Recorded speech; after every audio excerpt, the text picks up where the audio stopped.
What if I told you that Israel and Iran were not always enemies?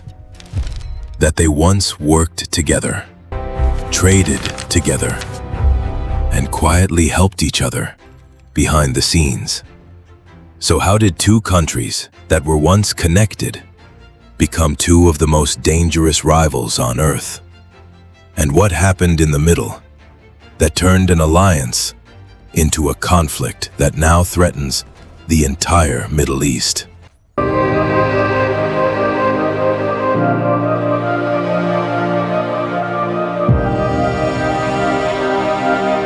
In the next few minutes, you'll see how friendship turned into hatred and why the world is still paying the price for it today. Because the strangest part of this story is that this rivalry did not begin with missiles. It began with fear, power, revolution, and one event that changed the Middle East forever. To understand why Israel and Iran hate each other today, you first have to go back to a time when the map of the Middle East looked very different. In 1948, Israel was created. The Arab world was furious, and war broke out almost immediately. Israel was surrounded by hostile neighbors, isolated, vulnerable, and desperate for partners outside the Arab bloc. Iran, meanwhile, was ruled by the Shah and was trying to position itself as a powerful, pro-Western state in the region. Over time, the two countries found common ground. Both feared radical Arab nationalism. Both had reasons to work with the West, and both saw strategic value in quiet cooperation. U.S. diplomatic records from the 1960s even show the Shah describing Iran's relations with Israel as good, and later calling Israel Iran's natural ally. But this did not look like a loud public friendship. There were no giant celebrations, no romantic speeches, no official best friends forever moment. It was something colder, something more useful. A quiet partnership. Iran supplied oil. Israel offered intelligence, technology, and strategic coordination. During the Shah's era, Iran was also deeply tied to the United States, and those Western links made the relationship even more important. Britannica notes that the Shah's dependence on the United States and his close ties with Israel later became part of the backlash that fueled revolutionary anger inside Iran. So for a while, this strange triangle held together: America, Iran, Israel. Three powers, connected by shared interests, shared fears, and a shared enemy map. But beneath the surface, Iran was changing. And when that change finally exploded, everything would flip. By the late 1970s, many Iranians saw the Shah as corrupt, authoritarian, and too dependent on the West. Protests grew. Anger spread. Then came the man who would redefine Iran's future: Ayatollah Ruhollah Khomeini. In 1979, the Shah fell. Khomeini returned. The Iranian Revolution overthrew the monarchy and created an Islamic republic built on a completely different ideology. Britannica describes Khomeini as the cleric who led the revolution against Mohammad Reza Shah and then became Iran's ultimate political and religious authority. And this is the moment where the story turns. Because the revolution did not just replace one leader with another, it replaced one worldview with another.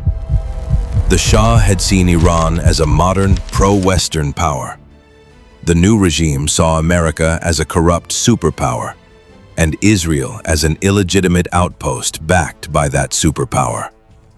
That old, quiet partnership? It was over. Fast. Iran cut ties with Israel. The Israeli embassy in Tehran was handed over to the Palestinian cause, Anti-Israel rhetoric became part of the new regime's identity. The relationship did not slowly cool down over decades. It collapsed because the revolution itself was built in opposition to the old order. And Israel had been part of that old order. Britannica directly links revolutionary resentment to the Shah's close relations with Israel and the United States. But here is where it gets even more dangerous. When states stop seeing each other as useful, they can still negotiate. When they start seeing each other as symbols of evil, the conflict becomes much harder to contain. And that is exactly what happened next. After 1979, Israel and Iran did not immediately launch into the kind of direct war people imagine today. Instead, something more complicated happened. Their rivalry moved into the shadows. Iran began redefining itself as a revolutionary power, one that would challenge Israel and Western influence across the region. Israel, in turn, began to see Iran not just as a hostile state, but as a long-term strategic threat. And this is important, because modern Middle Eastern conflict is not always fought in one place. It spreads, it multiplies, it creates layers. Instead of one battlefield, there are many. Instead of one war, there are networks. Over the years, Iran built influence through what is often called the Axis of Resistance, a network of allied groups and partners across the region. Britannica describes this network as growing out of the 1980s and later becoming central to Iran's regional reach. Sources like CFR and Britannica note that Iranian institutions, such as the IRGC and the Quds Force, have armed and supported partners in Lebanon, Syria, Iraq, and Yemen, including groups hostile to Israel. And this is where Hezbollah enters the story. For Israel, Hezbollah became one of the clearest examples of Iran's strategy, not always attacking directly, but building pressure through regional allies. Over time, Hamas, Hezbollah, militias in Iraq, and a broader regional network turned the rivalry into something far bigger than a dispute between two countries.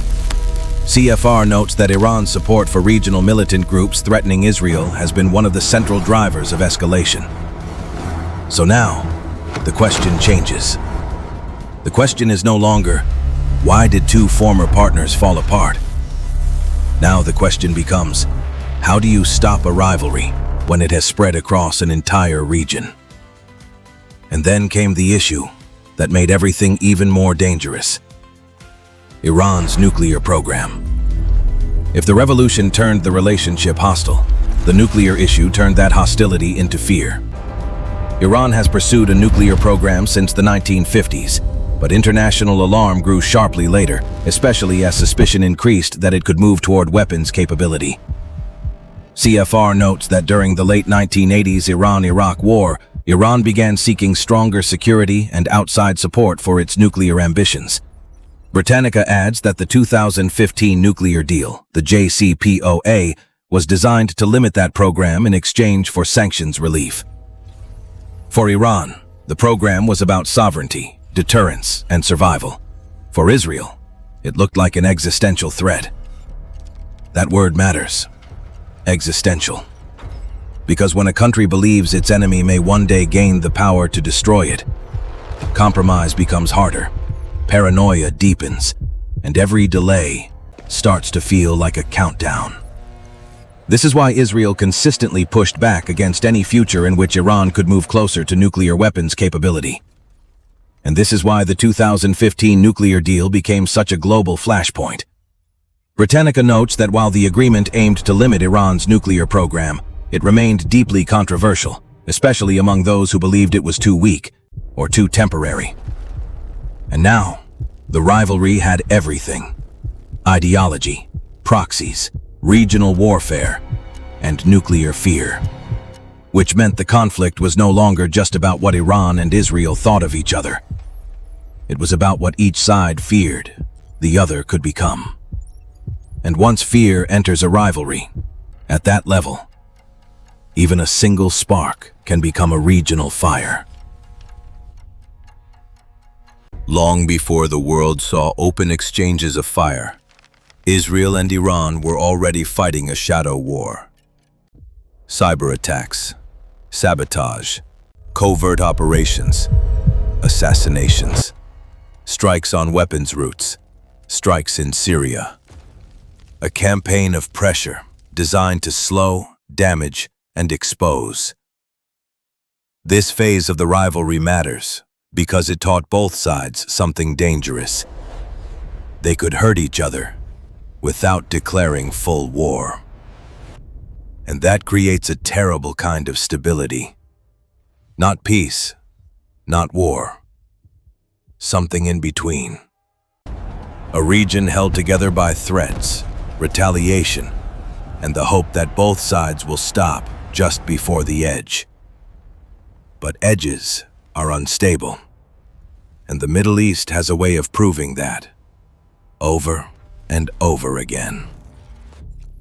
By the 2020s, Iran's regional network, missile arsenal, and nuclear ambitions had become even more central to Israeli strategy. Recent reporting from CFR and Britannica highlights direct exchanges between Israel and Iran in 2024, followed by a short but intense conflict in 2025, and a wider escalation in 2026. This marked a turning point, because for decades, this rivalry lived in the shadows. Now, the shadows were breaking. And once that happens, the whole world starts paying attention. So, how did Israel and Iran become enemies? Not in one moment, not because of one leader, not because of one speech. They became enemies because a revolution destroyed an old alliance, replaced strategy with ideology, turned politics into identity, and pushed the rivalry outward through proxies, missiles, and nuclear fear. What once connected them was interest. What now divides them is vision. One saw the region through survival and alliance, the other through revolution and resistance. And between those two visions, the Middle East has been trapped for decades. The tragedy is not just that they became enemies. The tragedy is that the path from allies to enemies has become so complete that many people no longer even remember there was another story before it. But now you do. And once you know that this conflict began with a broken partnership, you start to realize something even more unsettling. If this rivalry was built step by step, then the next step matters more than ever, because history did not end when they became enemies. It may only be entering its most dangerous chapter now. If you like the video, please subscribe. We'll meet in the next video.